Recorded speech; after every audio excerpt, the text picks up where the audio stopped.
माँ। बस बहुत हुआ। तुम्हारी जैसी संतान के लिए इस घर में कोई स्थान नहीं। निकल जाओ इस घर से। जब विवेक जागृत हो तब वापस आना। मेरा विवेक तो जागृत है पिताजी।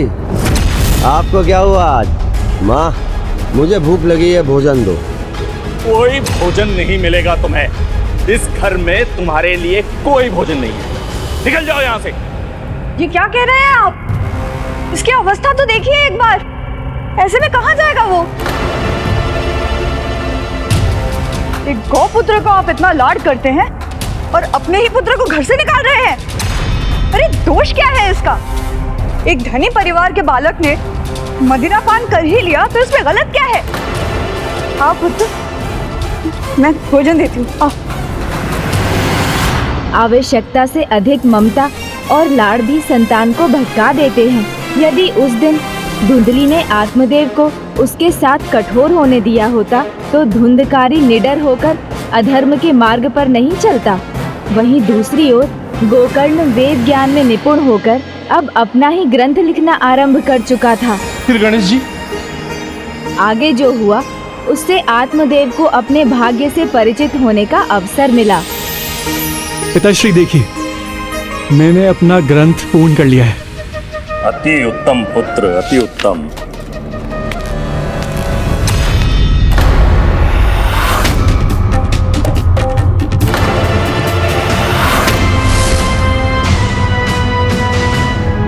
यदि भ्राता धुंधकारी ने फिर कुछ अनुचित कहा या किया तो पिताजी पुनः क्रोधित होंगे। अतः मुझे ही इस परिस्थिति को संभालना होगा।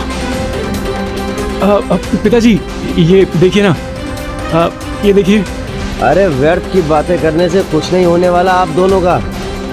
ग्रंथों से पेट नहीं भरता, धन से बढ़ता है, आनंद प्राप्त होता है। माँ, भोजन दो। आओ देखो, मैंने तुम्हारे लिए क्या क्या पकवान बनाए हैं। आओ बैठो।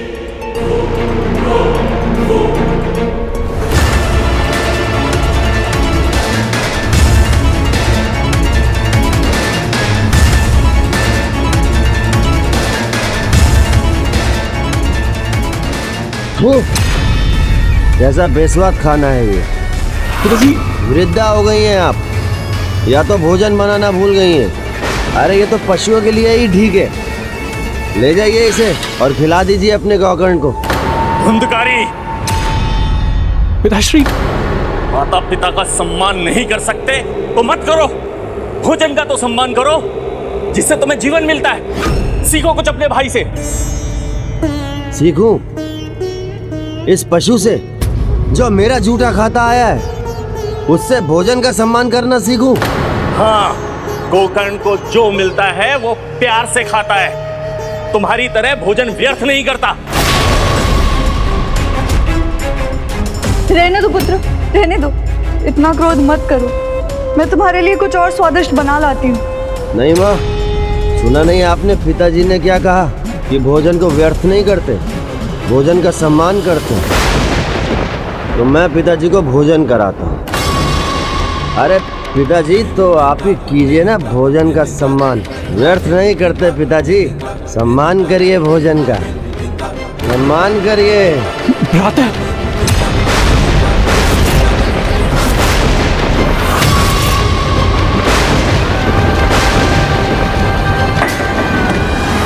और भोजन को अपमानित नहीं करते हैं पिताजी। और ये रहा आपका सम्मान।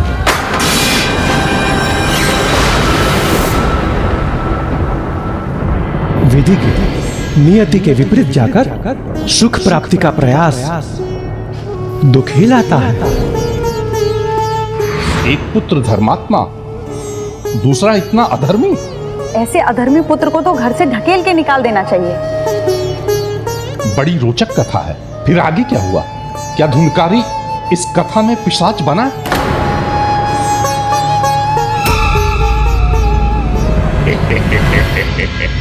मार्ग खुल गया मेरा, रेखा मिट गई। क्या करूं? अवसर सामने है, किंतु कथा का अंत भी तो जानना है। अच्छा, तो ये विचार घुमड़ रहा है इनके मन में। और भी रुचिकर है इसके आगे की कथा, क्योंकि अब आत्मदेव जी के जीवन में एक बहुत बड़ा मोड़ आने वाला था। उनके साथ उनके परिवार के लिए सब कुछ बदलने वाला था। चिंता क्यों करूं? घेरा जो मिट चुका है अब फिर नहीं जुड़ेगा। कथा समाप्त होते ही छूमंतर हो जाऊंगा। कथा सुनेंगे तो समझेंगे कि आपका रुकना क्यों आवश्यक है पुष्पदंत जी। कहिए गणेश जी, आगे की कथा कहिए। पुत्र ने जो अपमान किया उससे आत्मदेव की आत्मा हिल गई। उस घटना ने उन्हें झकझोर दिया।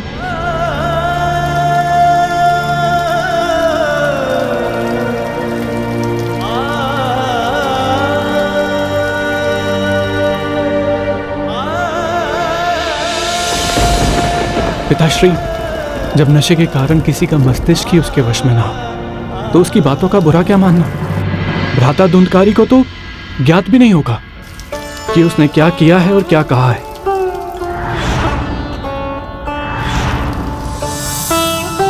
भूल समझ के भूल जाइए पिताश्री, उन्हें क्षमा कर दीजिए। भूल उसकी नहीं, भूल तो मेरी थी। मैं क्या क्षमा करूंगा उसको। आपकी भूल कैसे पिताश्री? विधि के विधान के विपरीत जाना आप और आपकी पत्नी के सुख को मिटा भी सकता है। संभालो संभालो, आओ यहाँ विश्राम करो। हटो।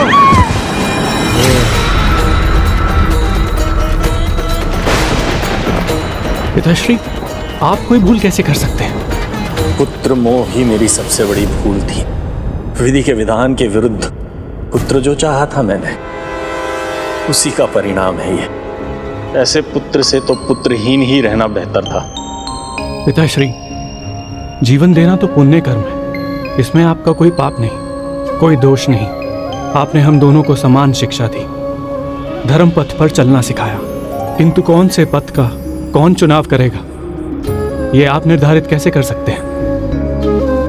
भ्राता सुपथ से भटक गए, किंतु मैंने आपके दिए गए विचारों का पालन किया और मैं ज्ञान साधना में इतना आगे बढ़ गया। वंश भी संतान से नहीं, अच्छे विचारों से ही आगे बढ़ता है। इसीलिए केवल भ्राता का विचार कर अपने मन को दुखी मत कीजिए।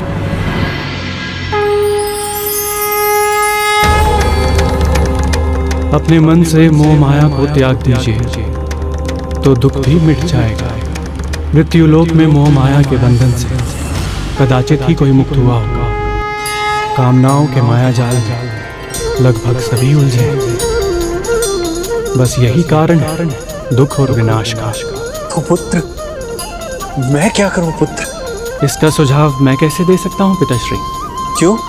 वेद शास्त्र के ज्ञाता हो तुम, दिव्य आत्मा हो, जो भी कहोगे उचित ही होगा। पुत्र, मेरा मार्गदर्शन करने की कृपा करो। पिताश्री, शास्त्रों के अनुसार आपका गृहस्थ आश्रम समाप्त हो चुका है। अब आप वानप्रस्थ आश्रम में प्रवेश कर सकते हैं। घर गृहस्थी, पुत्र धन सभी को त्याग कर वैराग्य अपनाइए। प्रभु की भक्ति में लीन हो जाइए। मुक्तिदाता आपको दुखों से मुक्ति देंगे। भक्ति से ही मुक्ति मिलती है। आपकी नियति, आपका भाग्य प्रभु भक्ति है।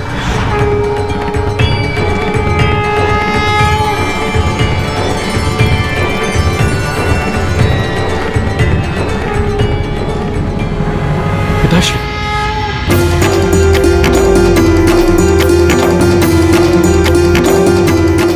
मेरी आंखें खोलने के लिए अनेकों धन्यवाद पुत्र। पुत्री नहीं, गुरु हो तुम मेरे। तुमने उचित कहा, वानप्रस्थ ही अब मेरी नियति है। मैं वन की ओर प्रस्थान करूंगा। तुम अपनी माँ से पूछ लो, क्या वो भी मेरे साथ जाएंगी? नहीं जाऊंगी, मैं कहीं नहीं जाऊंगी। एक गौ का बछड़ा कुछ भी कहेगा और मैं मान लूंगी। मैं नहीं आने वाली इसकी बातों में। ये अब यहाँ रहने का अर्थ है दुखों को सहना। सत्य को स्वीकार कर हम वन जाएंगे। नहीं, आपको जाना है तो आप जाइए, मैं यहीं रहूंगी। कुछ दिनों में पुत्र का विवाह होगा, पुत्र वधू आएगी, मेरी सेवा करेगी, मैं ये सारे सुख भोगूंगी। पुत्र ही अपमान करेगा तो पुत्र वधू कैसे मान रखेगी तुम्हारा? सम्मान करेगा, मेरा पुत्र मेरा सम्मान करेगा, मेरी बहुत सेवा होगी, मुझे कोई कमी नहीं होने देगा पुत्र धुंधकारी। वर्षों पहले पुत्र मोह में मैंने एक भूल की थी, आज तुम भी वही भूल करने जा रही हो। भूल मैं नहीं, भूल आप कर रहे हैं स्वामी। जिसका उद्देश्य परिवार में फूट डालकर सब कुछ हड़प लेने का है, उसकी बातों में आकर आप भूल कर रहे हैं। किंतु मेरे रहते ये कुछ हड़प नहीं सकेगा।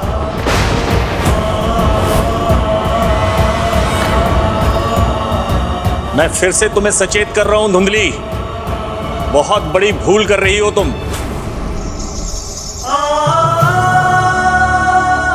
पिताश्री, मैं आपके साथ चलता हूं। नहीं पुत्र गोकर्ण, तुम मेरे साथ नहीं चल सकते। यहां तुम्हारी मां अकेली है। धुंधकारी तो मदिरा के प्रभाव में मर्यादा की कौन सी सीमाएं लांघ जाए कौन जानता है। जो अपने ही वश में नहीं रहता वो कुछ भी कर सकता है। मुझे एक वचन दो, जब तक तुम्हारी मां धुंधली यहां पर है तब तक तुम उसे छोड़कर कहीं नहीं जाओगे।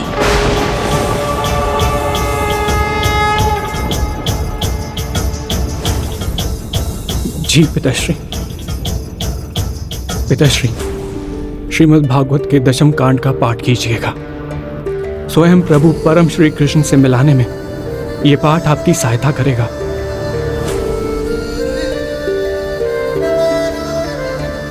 इस प्रकार आत्मदेव वहां से चले गए, अपना पूरा ध्यान भक्ति में लगाया और बस भागवत के 10वें अध्याय में लीन हो गए।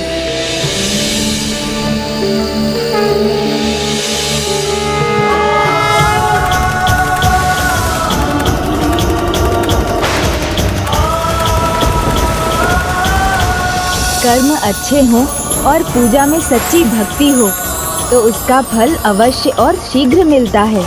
उसी प्रकार सच्ची श्रद्धा से भागवत कथा में लीन आत्मदेव की भक्ति भी फलित हुई।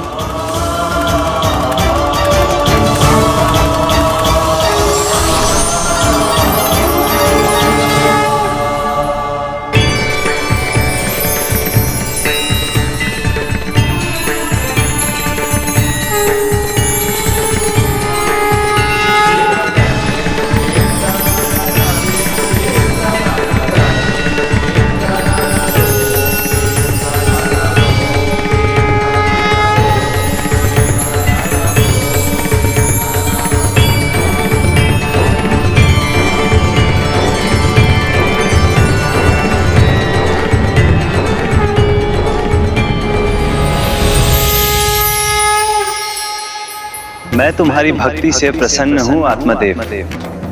कहो क्या वरदान चाहिए तुम्हें? प्रभु, आपके दर्शन मिल गए, उससे अधिक मैं क्या मांग सकता हूँ। किंतु तुम्हारे तप का फल वो तो तुम्हें मिलना ही चाहिए। तो प्रभु मुझे ये वरदान दीजिए कि मैं आप में समाहित होकर आपसे ही एकीकार हो जाऊं। तथास्तु।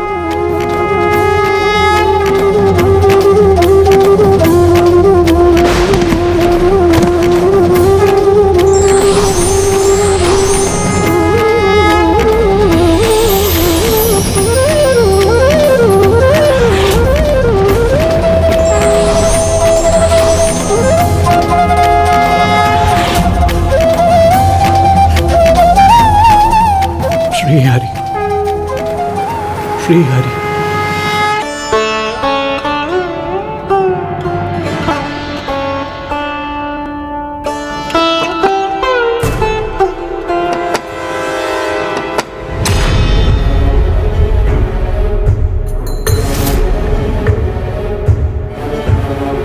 मां, पिताश्री को इस संसार से मुक्ति मिल गई। मां दुखी मत होइए, ये तो पिताजी के लिए सौभाग्य की बात है। उन्हें परम श्री कृष्ण का धाम मिला। मां, मां, मां, माँ, माँ दुखी मत होइए माँ। माँ, माँ, माँ, माँ द्वार खोलिए माँ। माँ,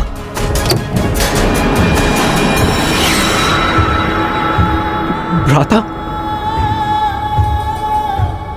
वो पिताश्री। हट सामने से। माँ,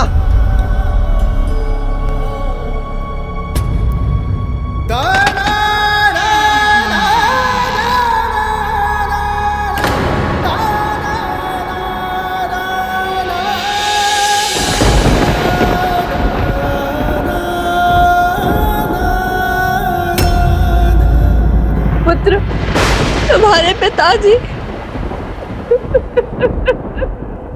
ये रोने धोने का स्वांग बंद करो। कोई जीवित है या नहीं इससे नहीं, बस मुझे इससे अंतर पड़ता है कि जब मैं कहूँ मुझे भोजन चाहिए तो भोजन मिलना चाहिए, अन्यथा इसका परिणाम क्या होगा इसकी किसी ने कल्पना भी नहीं की होगी। इसलिए शीघ्र भोजन लाओ।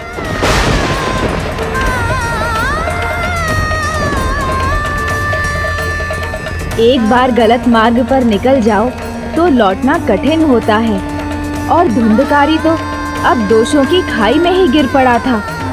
वो अंधकारी खाई जो उसे महाप्रेत पिशाच बनने की ओर ले जा रही थी।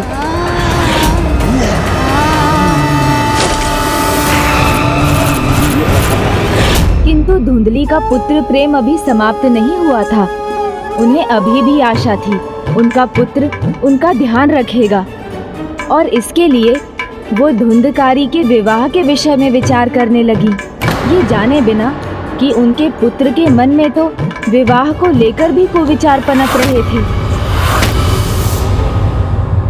पुत्र,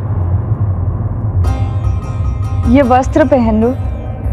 एक बहुत संस्कारी कन्या ढूंढी है मैंने तुम्हारे लिए, जो तुमसे प्रेम करेगी, तुम्हारा ध्यान रखेगी और मेरी भी थोड़ी सेवा कर देगी। उसी के माता पिता को बुलाया है आज।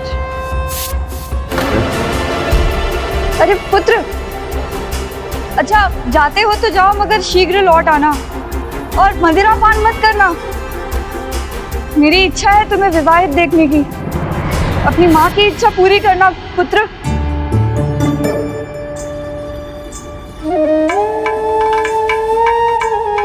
आपका घर तो बहुत अच्छा है, किंतु आपके पुत्र से भी भेंट हो जाती तो? बस थोड़ी देर और प्रतीक्षा कर लीजिए, मेरा पुत्र बस आता ही होगा।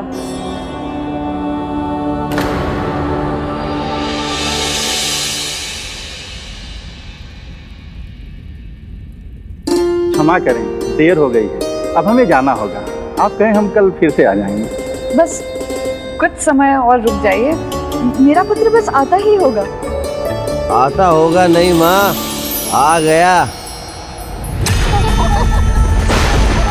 आओ मेरी पंचरत्नों, मुझे संभाल लो।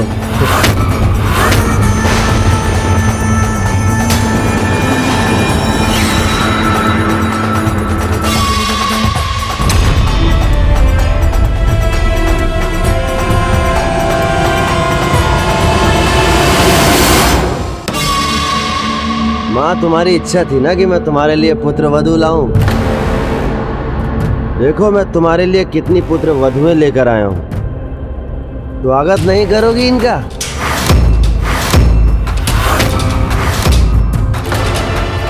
तुम ही कहती थी ना कि वो पुत्र वधू चाहिए जो मुझसे प्रेम करे, जो मेरा ध्यान रखे।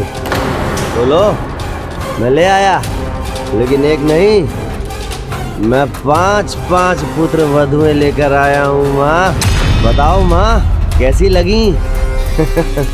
आपके पुत्र को इन नर्तकियों के साथ ही रहना था, तो हमें अपमानित करने के लिए क्यों बुलाया आपने? और क्या, अपने पुत्र को आप ही रखिए और आप भी सही है। चलिए स्वामी। जाइए महाराज, जाइए। ओहो माँ, अब ऐसे ही देखती रहोगी इनको या इनका स्वागत भी करोगी? सुनो, ये बात समझ लो, अपनी सेवा का विचार भुला दो। अब तुम्हें इनकी सेवा करनी है माँ। तो जाओ, पुष्प लाओ, आरती उतारो इनकी। पकवान खिलाओ, आसन बिछाओ और अच्छे से स्वागत करो माँ इनका। वर्षों पहले पुत्र मोह में मैंने एक भूल की थी, आज तुम भी वही भूल करने जा रहे हो।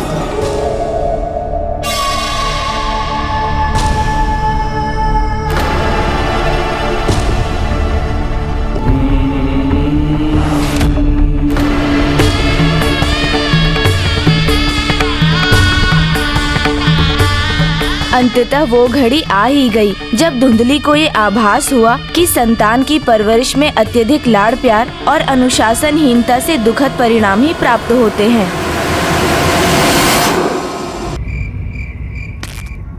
मती मारी गई है क्या तुम्हारी माँ? एकमात्र उत्तराधिकारी हूँ मैं इस घर का। ये धन संपत्ति में मेरा अधिकार है, तो तुम्हें मेरे आदेश का पालन करना ही होगा। ये वृद्धा अभी भी पत्थर की मूर्त बनी खड़ी है। आपने तो कहा था कि हमारा सत्कार होगा, स्वागत होगा, भोजन की व्यवस्था होगी, लेकिन ना तो यहाँ पर विश्राम की व्यवस्था है ना ही भोजन की। हम कितने थके हुए हैं।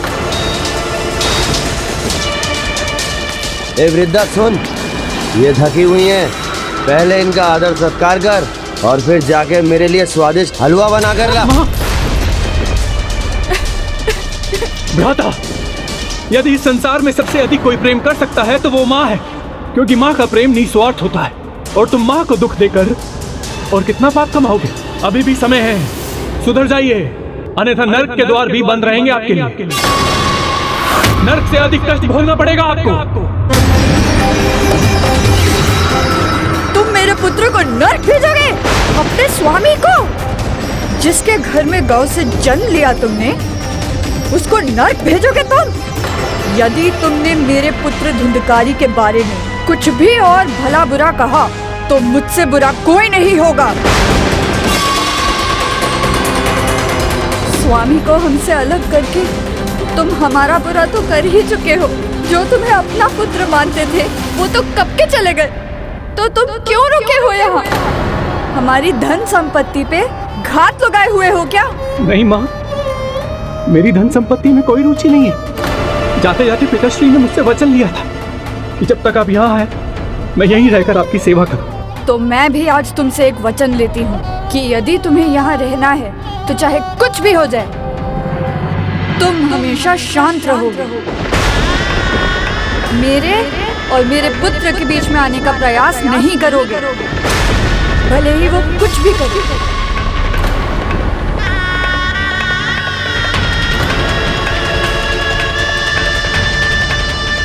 मेरे और मेरे पुत्र के बीच में आने का प्रयास नहीं करोगे।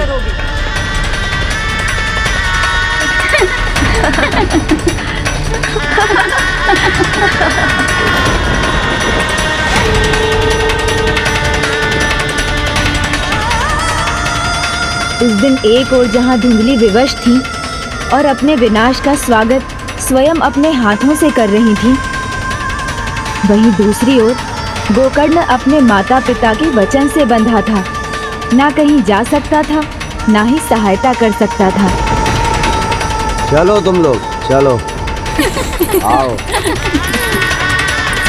किंतु जिसकी प्रवृत्ति धर्म कर्म में हो वो उससे कभी नहीं डिगता।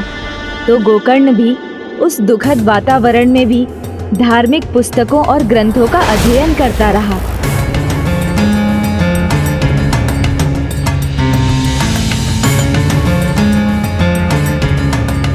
जबकि धुंधकारी अपने पिता के कमाए धन को ही नहीं अपितु अपने वर्तमान, अपने भविष्य को भी नष्ट करने में लगा था और विलासिता में डूबकर अपने जीवन को नष्ट कर रहा था।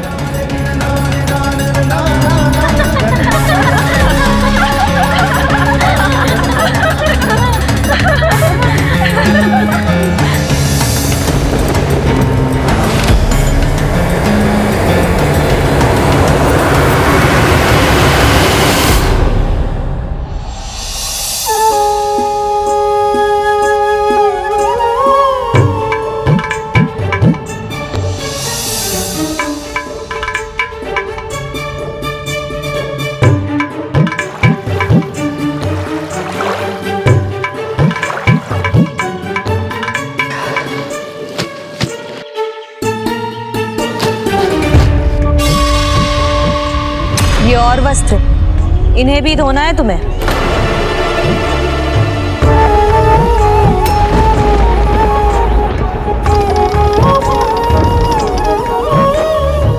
कुछ दिनों में पुत्र का विवाह होगा, पुत्र वधू आएगी, मेरी सेवा करेगी, मैं ही सारे सुख भोगूंगी।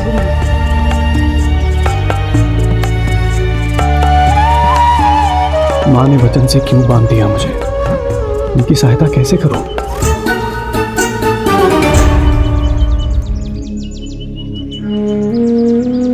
माँ, आप थक गई हैं, मैं कुछ कार्य कर देता हूं।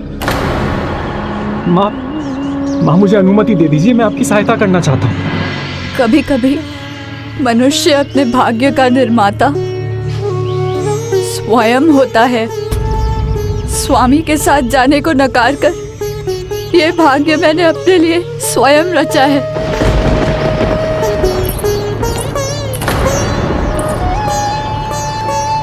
वृद्धा, वस्त्र धुले नहीं अभी तक, तो फल कब लाओगी? धुंधकारी जी लौटे उससे पहले फल ले आना, अन्यथा उनका क्रोध कैसा है ये तो तुम्हें ज्ञात ही होगा।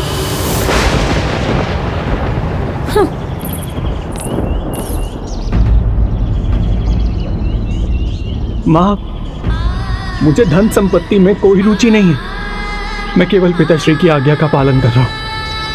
मुझे आज्ञा का पालन करने दीजिए। ये फल अगर मैं ले आऊंगा तो आपका वचन भंग नहीं होगा।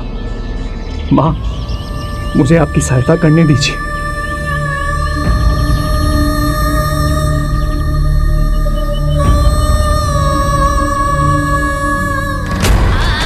यदि मैंने वो फल खाया होता तो आज ये मेरा पुत्र होता।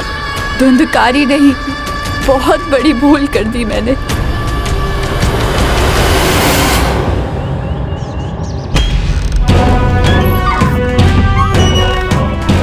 लीजिए स्वामी, मदिरा लीजिए। चलो सेवा करती रहो मेरी तुम लोग।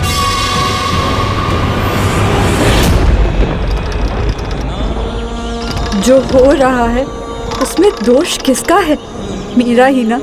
मैंने ही अपने स्वामी को झूठ बोला तो उसका दंड तो मिलेगा ही। अब हमें भी शीघ्र संतान की प्राप्ति होगी।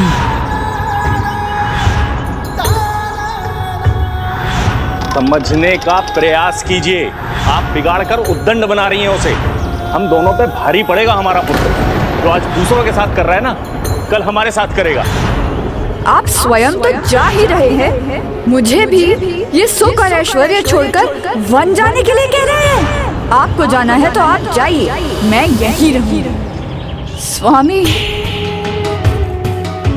आपको ना कहकर भूल कर दी मैंने। यदि आपके साथ गई होती तो मुझे भी आपकी तरह मुक्ति प्राप्त हो गई होती।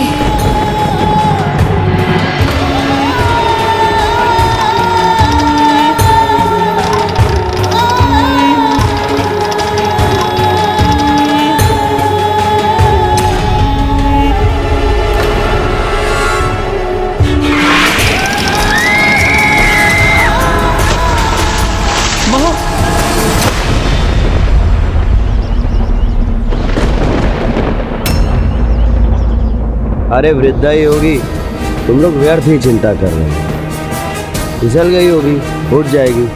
चलो तुम सब मेरी सेवा करो। इस प्रकार अपने ही पुत्र के तिरस्कार से पीड़ित धुंधली के जीवन का भी अंत हुआ और अब गोकर्ण उस अधर्म के अंधकार से बाहर निकलने के लिए मुक्त था। किंतु एक अंतिम बार उसने अपने भाई को धर्म का प्रकाश दिखाने का प्रयास करने का विचार किया।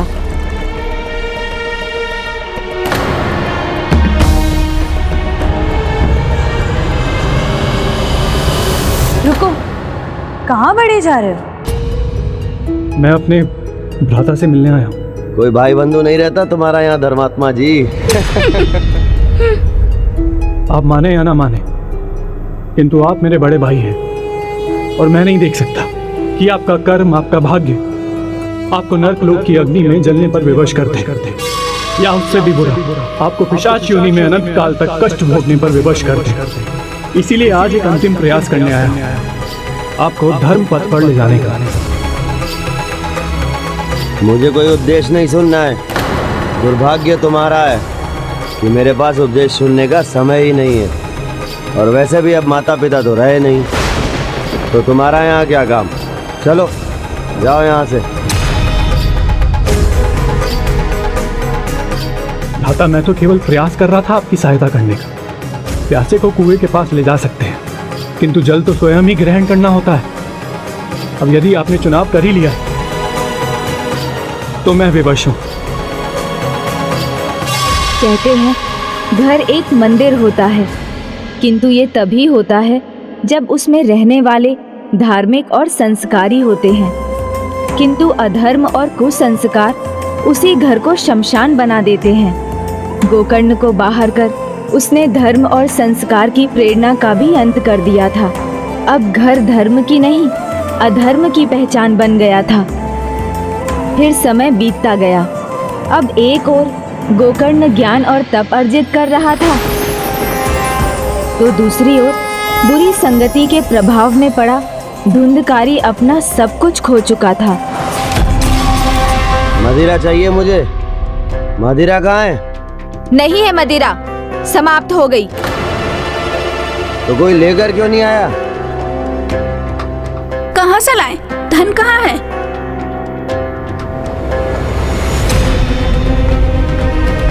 तो वो आभूषण तो दिए थे ना। वो हमारे आभूषण हैं, तुम्हारी मदिरा के लिए नहीं मिलेंगे। हमारी सेवा करने के लिए पहले तुम्हारी वृद्धा माँ थी। अब ना ही सेविका है और ना ही धन, तो अब हम यहाँ क्यों रहें? धन के कारण हम तुम्हारी सेवा करते थे। क्यों ना जाएं हम उसके पास जो हमारे ऊपर धन व्यय कर सके? हाँ हाँ, क्यों ना जाएं हम उनके पास?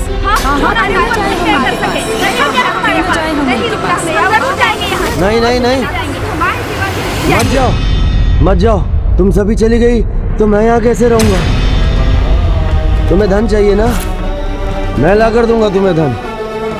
मैं सेवा भी करूंगा तुम्हारी, तुम्हारे पैर दबाऊंगा, मैं पैर दबाऊंगा तुम्हारे, वस्त्र धोऊंगा, वस्त्र भी धोऊंगा मैं तुम्हारे, पकवान पकवान बनाऊंगा, पकवान बनाऊंगा तुम्हारे लिए।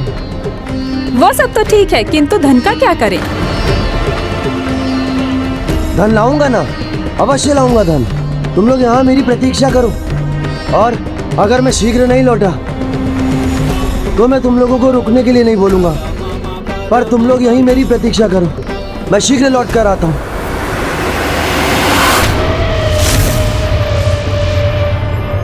जिसने माता पिता की कभी सेवा नहीं की थी, वो धुंधकारी अब कुसंगति और बुरी लत से इतना लाचार हो गया था कि वो वैश्याओं की सेवा करने लगा। हाँ वो तो ठीक है, पर धन की प्यास कहाँ बुझी थी उन वेश्याओं की? वो धन कहाँ से लाने वाला था धुंधकारी? हर कर्म का अपना परिणाम होता है। अनुचित मार्ग पर चलने वाले ये भूल जाते हैं, बुरे कर्म ही करते जाते हैं, और वही तो धुंधकारी करने जा रहा था।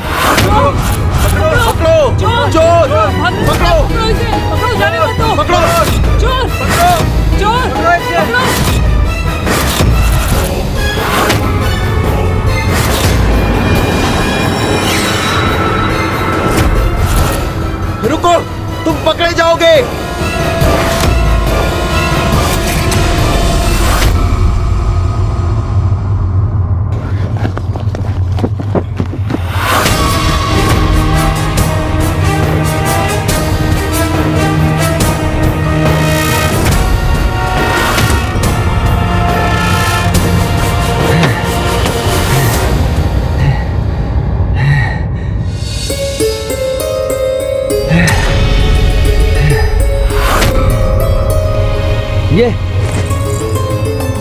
ये देखो, यही चाहिए था ना तुम्हें?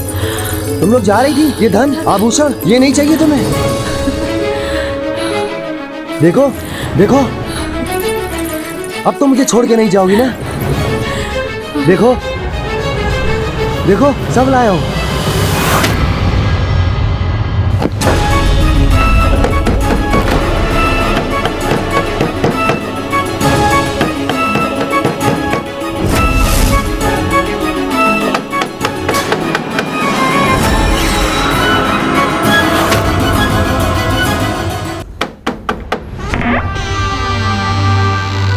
जी कहिए।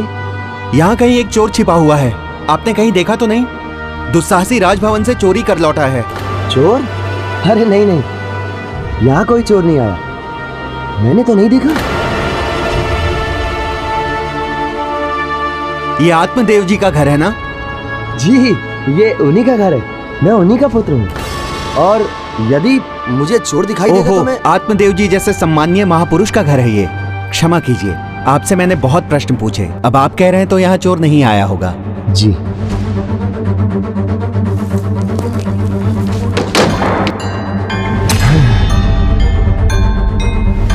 राजा के यहाँ से चोरी की है तुमने? तुम सबको धन चाहिए था ना, तो धन तो मैं ले आया। अब फिर वो धन मैं कहाँ से लाया, इससे क्या अंतर पड़ता है? जाओ उत्सव की तैयारी करो और बढ़िया भोज बनाओ, जाओ। अरे ऐसे क्या देख रही हो? माँ के समान स्वादिष्ट हलवा बना के लाओ, जाओ।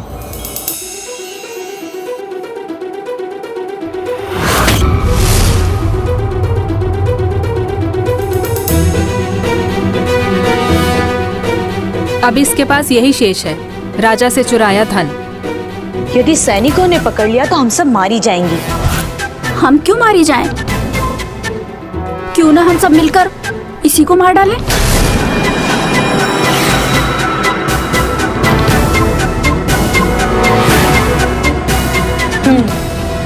यही उचित रहेगा।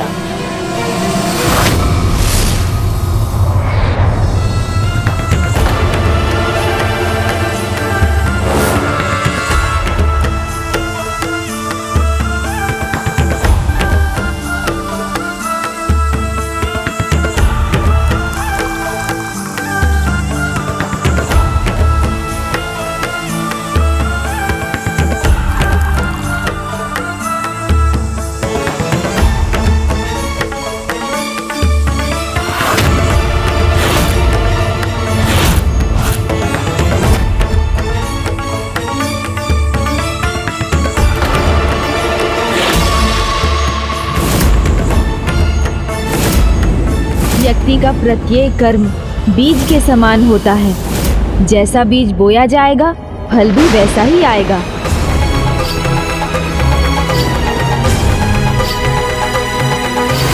भ्राता!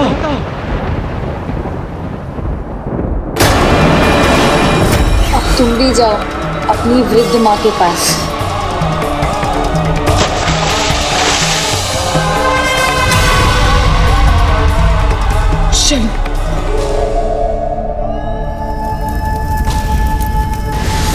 ये दुर्भाग्यपूर्ण अवश्य था, किंतु अधर्मी धुंधकारी का अभी पूर्ण रूप से अंत नहीं हुआ था। किंतु उसकी तो मृत्यु हो गई थी ना? मृत्यु हुई थी, किंतु मुक्ति नहीं मिली थी। गोकर्ण को अपने भ्राता की मृत्यु का आभास होने पर जब सच्चाई ज्ञात हुई तो उसने भाई का धर्म निभाया और विधि पूर्वक गया में उसका पिंडदान किया।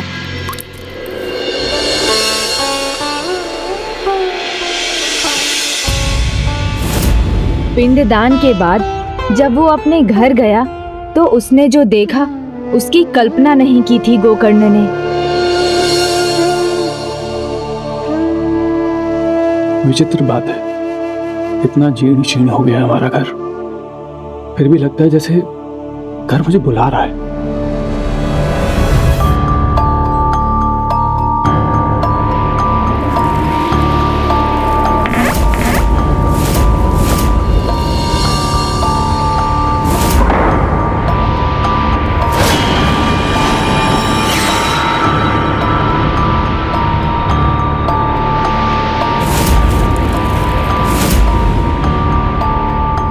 यहाँ तो कुछ शेष नहीं, यहाँ रुकने का कोई लाभ नहीं।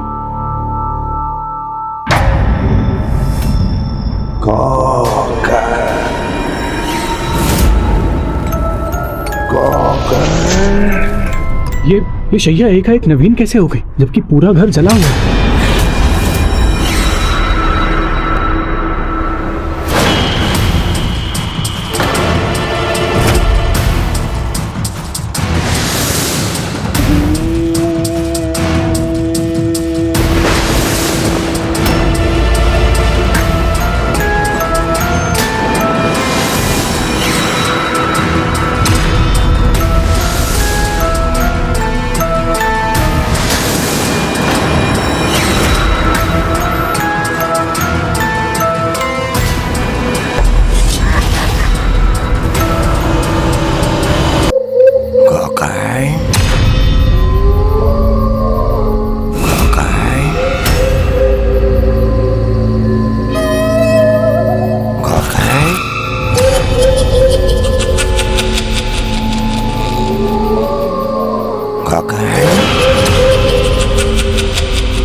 भ्राता, क्या ये आप हैं भ्राता धुंधकारी? के बछड़े, भाई बंधु नहीं हूं मैं तुम्हारा। मेरे लिए तो आप मेरे भ्राता ही हैं। भ्राता,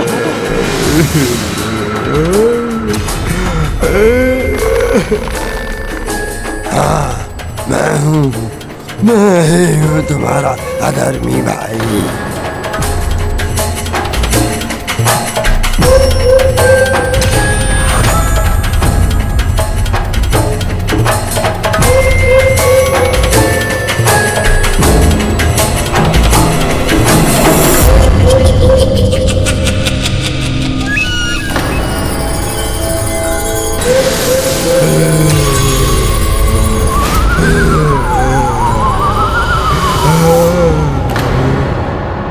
भ्राता, सही कहा था तुमने, नरक में भी जगह नहीं मिली मुझे।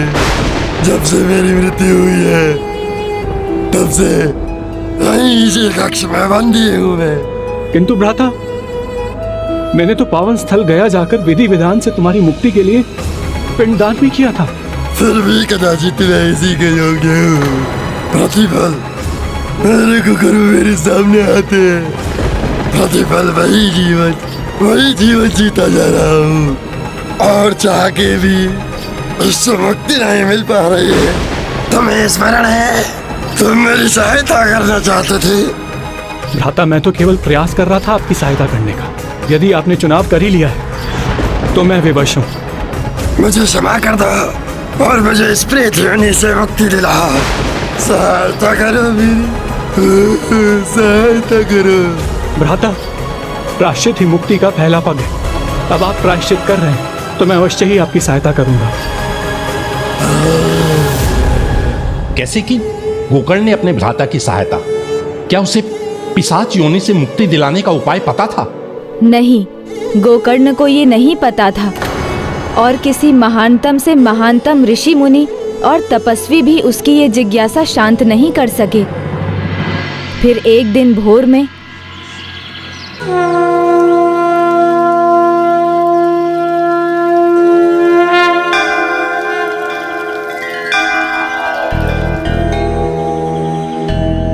हे सूर्यदेव, आप और चंद्रदेव तो ईश्वर की आंखें, पाप पुण्य सबके साक्षी हैं। अब आप ही मुझे मार्ग दिखाइए, जिससे मैं अपने भ्राता धुंधकारी को पिशाच योनि से मुक्ति दिला सकूं।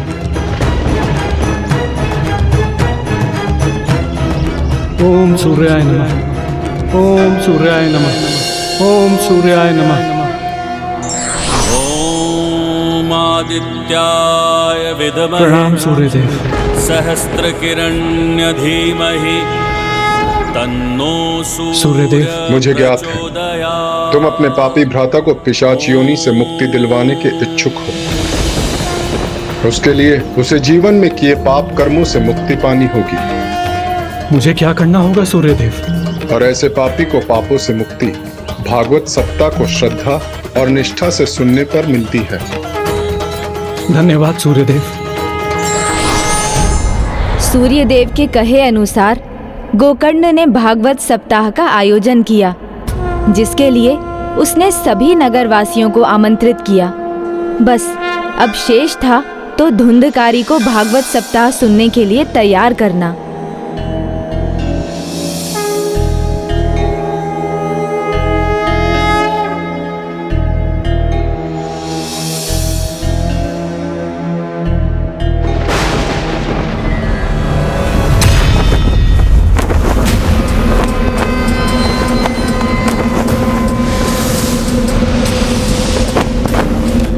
क्या कर रहे हैं आप?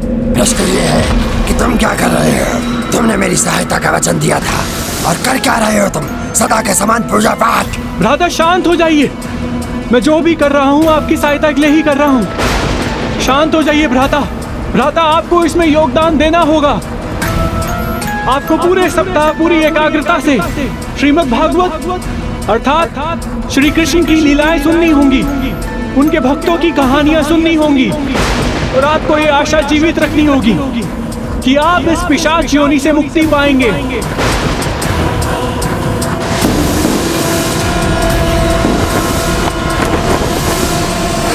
लेकिन मैं पिशाच हूँ, एकाग्र चित्त कैसे रह सकता हूँ? एकाग्रता पिशाचों के स्वभाव में नहीं है। भ्राता, अपने इस पिशाच रूप पर विजय पाकर अपने भीतर के भक्त को जगाना होगा, क्योंकि भक्ति की शक्ति सर्वोच्च होती है। करना तो मैं भी यही चाहता हूँ, लेकिन एक पिशाच होके मैं एक स्थान पे कैसे टिक सकता हूँ? भ्राता, आप इस 7 गांठ वाले बास में जाकर बैठ जाइए। इससे आपको एक स्थान पर टिकने में सहायता मिलेगी।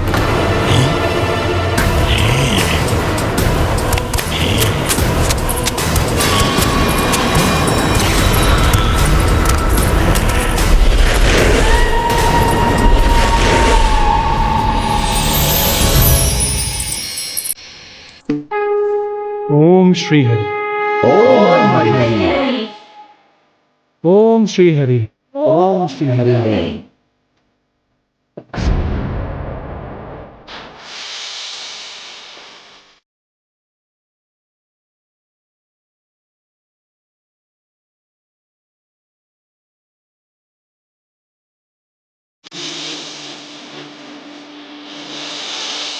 इस प्रकार आरंभ हुआ श्रीमद् भागवत कथा का, और साथ ही प्रारंभ हुआ धुंधकारी के पिशाच योनि से मुक्ति की यात्रा।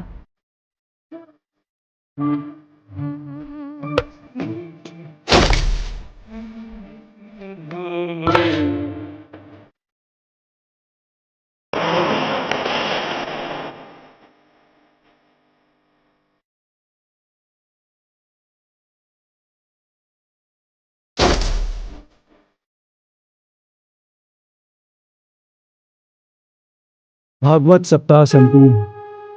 ओम हरि हरि। ओम हरि।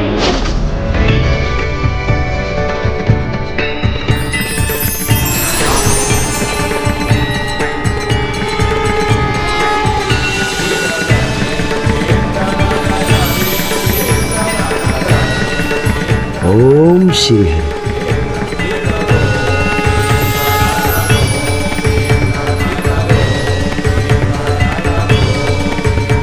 भ्राता, हम आपको वैकुंठ ले जाने आए हैं।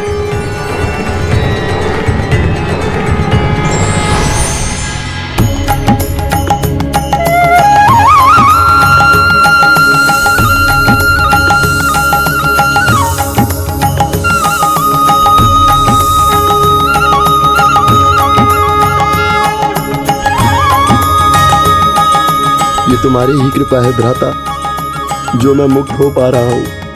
हरि ओम हरि।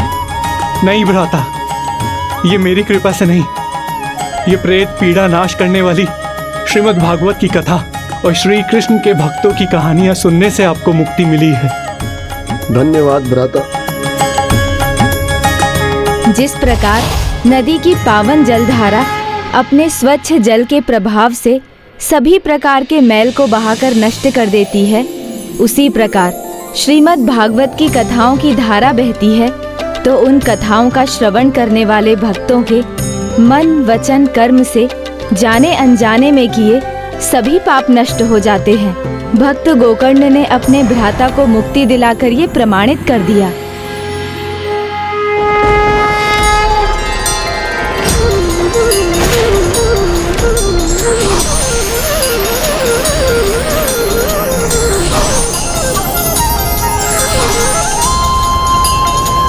मुझे विश्वास नहीं होता, एकमात्र धुंधकारी को मुक्ति कैसे मिली? उन सभी भागवत कथा सुनने वाले को क्यों नहीं? जो तन मन से एकाग्र होकर श्रद्धा विश्वास और भक्ति भाव से भागवत कथा का श्रवण करता है, उसे मनोवांछित फल मिलता है। और वहाँ ऐसा केवल धुंधकारी ने ही किया। पिशाची मनोवृत्ति होते हुए भी धुंधकारी ने स्वयं को 7 दिनों तक ईश्वर भक्ति में डुबोए रखा। 7 दिनों तक उसने ना किसी को परेशान किया और ना ही कुछ खाया पिया, एक प्रकार से व्रत रखकर और सब कुछ भुलाकर प्रभु भक्ति में रम गया। इसीलिए उसे मनोनुकूल फल की प्राप्ति हुई। जो भक्त निस्वार्थ भाव और पवित्र मन से भक्ति में लीन हो जाते हैं, उनकी भक्ति स्वयं ईश्वर से भी बड़ी हो जाती है और वो मुक्ति पाकर ईश्वर में समाहित हो जाते हैं। इसी प्रकार आपको भी एकाग्रता से इन भक्तों की कथाएं सुननी है। तभी जिस प्रकार धुंधकारी को वैकुंठ वास मिला, उसी प्रकार आपको भी कैलाश लौटने का अवसर मिलेगा पुष्पदंत जी। भक्तों की कथाओं का श्रवण धुंधकारी के समान आपको भी मुक्त करेगा। मुक्त तो मैं अभी हो जाऊंगा गणेश जी। स्वामी, स्वामी नहीं। स्वामी, स्वामी। देखा, उड़नछू हो गया मैं। इससे अधिक क्या मुक्ति होगी? कहीं भी जा सकता हूँ, कुछ भी कर सकता हूँ, आनंद ही आनंद में रह सकता हूँ। रुकिए, रुक जाइए पुष्पदंत जी। अब हम क्या करेंगे गणेश जी? उन्हें लौटाकर कैसे लाएंगे? कथा नहीं सुनेंगे तो उनको मुक्ति कैसे मिलेगी?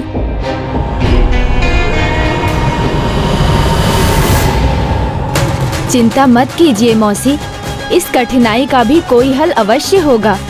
वो अभी बहुत दूर नहीं गए होंगे। किंतु वो लौटेंगे कैसे गणेश जी?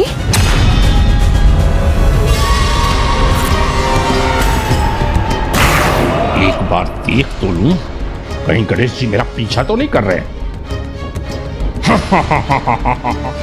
गणेश जी, वो धुंधकार ही होगा जो भगवत की भक्त कथाओं से बदल गया, किंतु मैं वो पिशाच नहीं।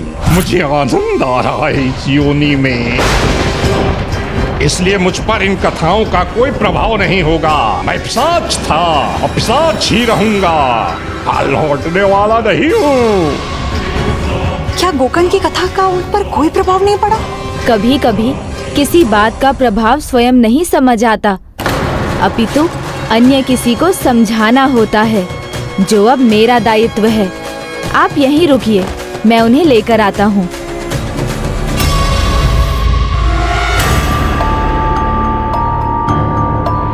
ओह, यह अंधकारी गुफा, ये उचित स्थान है मेरे छिपने के लिए। ओह, गणेश जी यहाँ अति शीघ्र कैसे पहुंच गए? मुझे कोई और स्थान ढूंढना होगा छिपने के लिए। चलो महापिशाच, उड़ चलो कहीं और।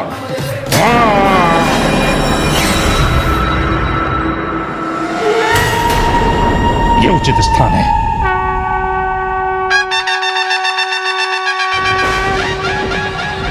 ओह, गणेश जी,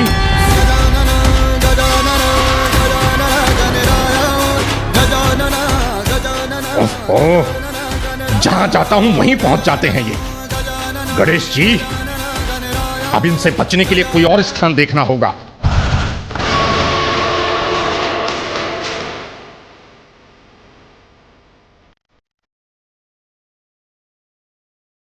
उनका आभास तो यहीं कहीं हो रहा है, किंतु दिखाई नहीं दे रहे हैं पुष्पदंत जी।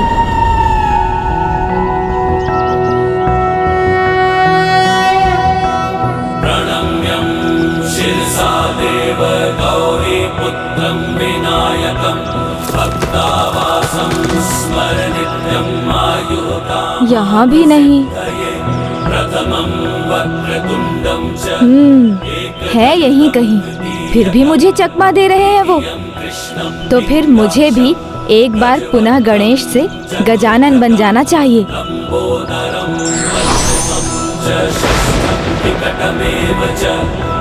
सप्तमं विघ्नराजेन्द्रं धूम्रवर्ण तथाष्टकं नवमं भालचन्द्रं च सर्वासिद्धिकरं प्रभो।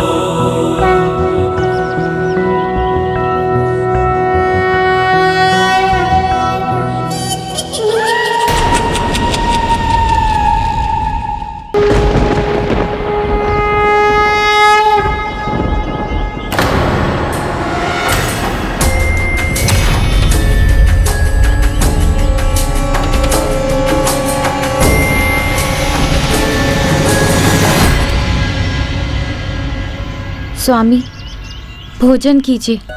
आपने 3 दिनों से अन्न का एक दाना भी नहीं खाया है। अगर आप कुछ नहीं खाएंगे तो आप स्वस्थ कैसे रहेंगे? मुझसे नहीं खाया जाएगा।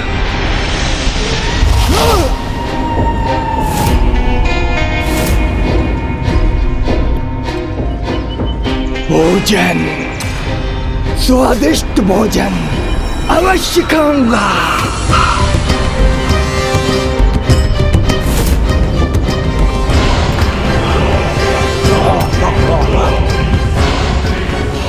स्वामी, आप खाना चाहते तो अच्छी बात है, ये लीजिए।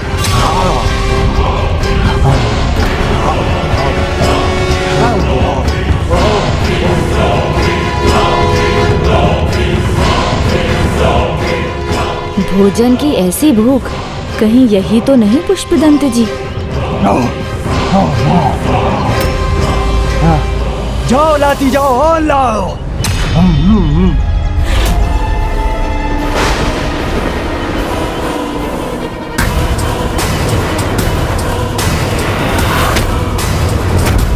और लाओ, बहुत भूख लगी है, लाती जाओ जाओ। किंतु स्वामी, अब तो सारा भोजन समाप्त हो गया है। इनके पात्रों में तो भोजन है ना, ये खाऊंगा।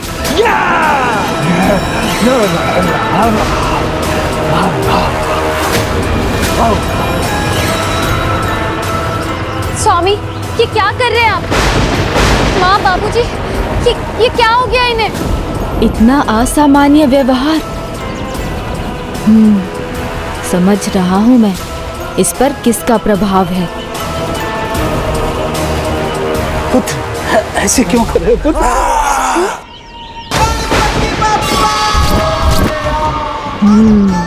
उचित ही समझा था मैंने। और भोजन लाओ, भोजन, भोजन, कहाँ है भोजन? ये स्थान ढूंढा है पुष्पदंत जी ने छिपने का। कहाँ है भोजन? और भोजन फल ले लो, ताजे ताजे बढ़िया फल।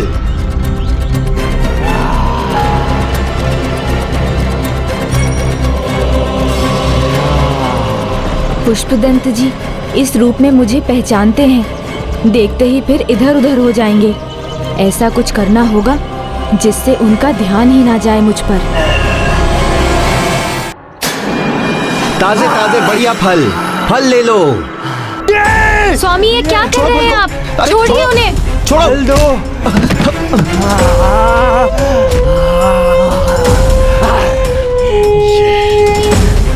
इतना बल कहाँ से आया इनमें?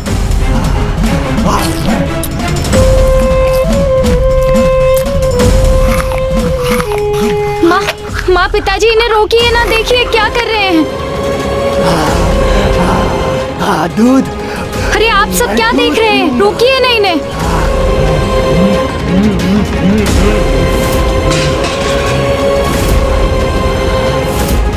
मिष्ठान, मिष्ठान दो मुझे, मिष्ठान दो मुझे। स्वामी, रुक जाइए, क्या कर रहे हैं?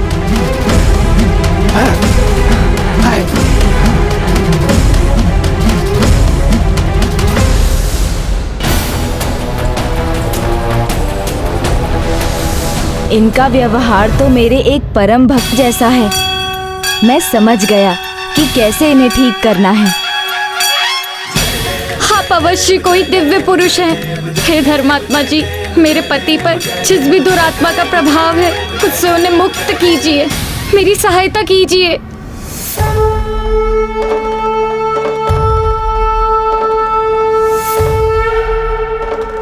चिंता मत कीजिए देवी, मैं इनकी भूख शीघ्र ही शांत करूंगा।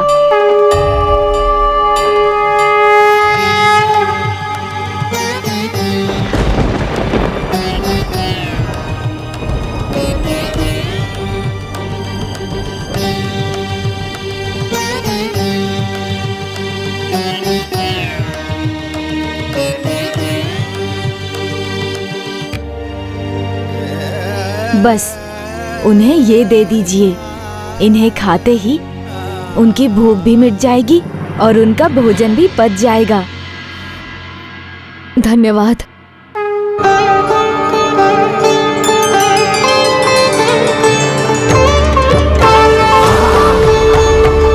लड्डू।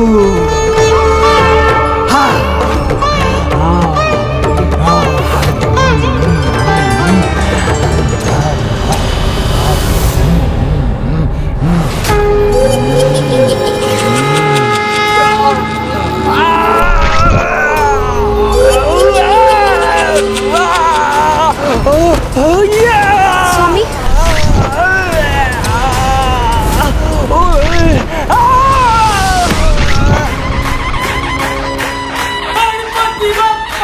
अब आप कहीं नहीं जा सकेंगे पुष्पदंत जी।